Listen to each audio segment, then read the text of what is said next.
নিয়োগের দাবিতে পথে এসএলএসটি প্রার্থীরা গতকাল সন্ধ্যে বিকাশ ভবনের সামনে অবস্থান এবং রাতে কালীঘাটে বিক্ষোভ দেখান তারা।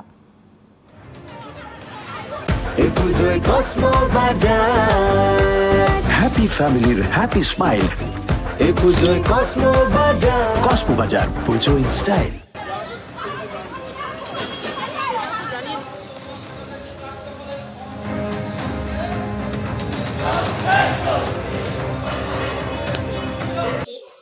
আমাদের শারীরশিক্ষা কর্মশিক্ষার 2 বছর আমরা রেকমেন্ডেশন লেটার পেয়েছি।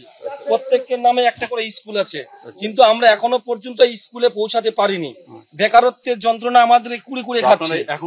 এখন আমাদের একটাই, যেভাবে মুখ্যমন্ত্রী জুনিয়র ডাক্তারদেরকে 3 দিন 5 দিন সময় দিয়েছিলেন দেখা করার জন্য, তেমনি যেভাবে আজকে এই রাজ্যের স্বাস্থ্য ব্যবস্থা ভেঙে পড়েছে, রাজ্যের শিক্ষা ব্যবস্থা ভেঙে পড়েছে, সেই জায়গায় আমরা চাইছি অবিলম্বে মুখ্যমন্ত্রীর সঙ্গে আমাদের দেখা করতে হবে এবং আমাদের দ্রুত অ্যাপয়েন্টমেন্টের ব্যবস্থা করতে হবে।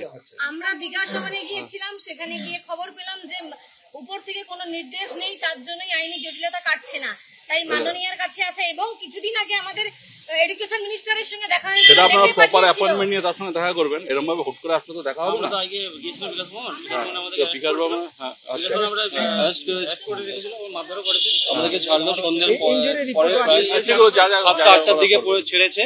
কিন্তু সেখান থেকে আমাদের তো উপায় নেই, কিন্তু আমাদের রাস্তায় বসে একমাত্র ভরসা আমাদের মুখ্যমন্ত্রী। তো উনি হস্তক্ষেপ করলে সবকিছুই সমাধান হয়। তাই আমাদের একটাই দাবি, উনি যেন আমাদের দ্রুত হস্তক্ষেপ করে আমাদের বিষয়টা সমাধান করে, এবং তার জন্য আমাদের ওনার সঙ্গে সাক্ষাৎ করবো। এখন উনি তো নেই এমনিতে, তারপরে রাত্রিবেলা কি দেখা হয় নাকি? না, আমরা এখন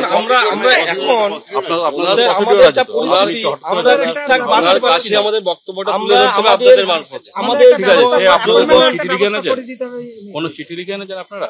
না, আমরা প্রত্যেকবার সবকিছু মেনটেন করে আমরা প্রতিবার চিঠি দিয়ে এসেছি। প্রতি সপ্তাহে প্রায় কালীঘাটে ক্লাবে এসে চিঠি দিয়েছি ওনার সঙ্গে দেখা করার জন্য, কিন্তু কোনো সহযোগিতা পাইনি।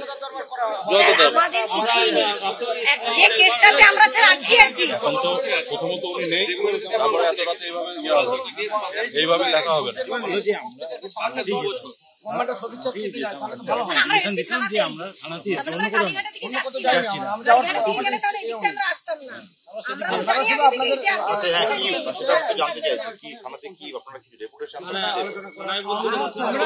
আমাদের একটাই দাবি, আপনাদের মাধ্যমে মুখ্যমন্ত্রীর কাছে আমাদের পৌঁছে দিন, ঠিক আছে? আমরা চাই অতি দ্রুত মুখ্যমন্ত্রী হস্তক্ষেপ, যাতে এই যে রাস্তায় দিনের পর দিন ঘুরছে, এটা একমাত্র রাজ্য সরকারের ব্যর্থতার জন্য। এই যে 2 বছর আমরা রেকমেন্ডেশন পেয়ে বাড়িতে বসে আছি, আমাদের তো জীবন আছে, যৌবন আছে, আজকে সব শেষ হয়ে গেছে। বাড়িতে বৃদ্ধ বাবা মা আছে, আজকে এর দায়টা কে নেবে?